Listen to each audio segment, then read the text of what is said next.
कोई cut off as है sir, उसमें आप बता सकते हैं कि ये जो चाइल्ड है ना, ये बेसिकली रिएक्टिव एयरवे डिजीज़ या वीजी चाइल्ड है और इस एज के बाद हम इसको कह देंगे ये इसको अस्थमा हो। बच्चों में जो दिन ब दिन एलर्जी के चांसेस बढ़ते चले जा रहे हैं आजकल, तो इसकी बेसिकली वजूहात या रिस्क फैक्टर्स क्या क्या होते हैं? अब लोग कंजेस्टेड आबादियों में रह रहे हैं, सारी चीज़ों में रह रहे हैं, घरों में उनके कॉकरोच होते हैं। कॉकरोच से इतनी एलर्जी होती है कि फ़र्ज़ करें आपके घर में एक कॉकरोच है और आपने वो भी मार दिया, अच्छा। तो भी उसके आफ्टर इफेक्ट्स 1 महीने तक रहते हैं। अल्लाह। डॉक्टर साहब, मुझे लगता है बच्चे को पैदाइशी ठंड लगी है, माँ के पेट से ही बच्चा ठंड लेकर आया है, हर वक्त जो है ना इसको हरी हरी पॉटी होती रहती है, बार बार इसको दिन में 4-5 दफ़ा पॉटी कर रहा होता है और हर कुछ दिन के बाद इसका सीना ख़राब हो रहा होता है।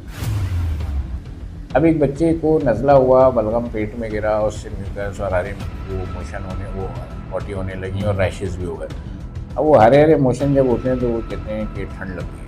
अब वो ठंड लगती है तो वो पंखा भी बंद, बाकी चीज़ें भी बंद, लपेट भी देते हैं। सारी चीज़ें वहाँ 50 डिग्री टेम्परेचर है, हरे मोशन होगा, ठंड लग गई है, बच्चे को लपेट के रखो, ये करो और लपेट के करो, और माँ का ठंडा पानी और वो क्या है कि मैंने चाहा था ज़ख्म भर जाएँ, ज़ख्म भर गए मुझे। वालदा से बच्चे को एलर्जी लग जाती है, माँ अगर ठंडा पानी पी ले, माँ अगर जो है कोई ठंडी चीज़ खा ले, केला खा ले, उससे बच्चे को बलगम बन जाता है। और रिक्शे के पीछे भी लिखा होता है ना, ये शहर कराची, सुबह को नज़ला, शाम को खांसी। हाँ, बस वो और विषय लिखे होते हैं बसों में, कभी नज़ला, कभी खांसी, कभी ज़ुकाम होता है। दिसंबर जब भी आता है यही अंजाम होता है। क्या बच्चे को ज़्यादा बार बार एलर्जी होती है तो आँख के हलकों नीचे जो है हल्के पड़ जाते हैं डार्क, ठीक है, उसको कहते हैं हम एलर्जिक शाइनर्स।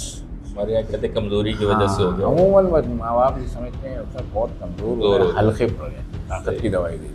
नज़ला अगर कंट्रोल नहीं किया जाए और बार बार हो तो अल्टीमेटली उसमें बहुत चांसेस होते हैं कि दमा हो जाए।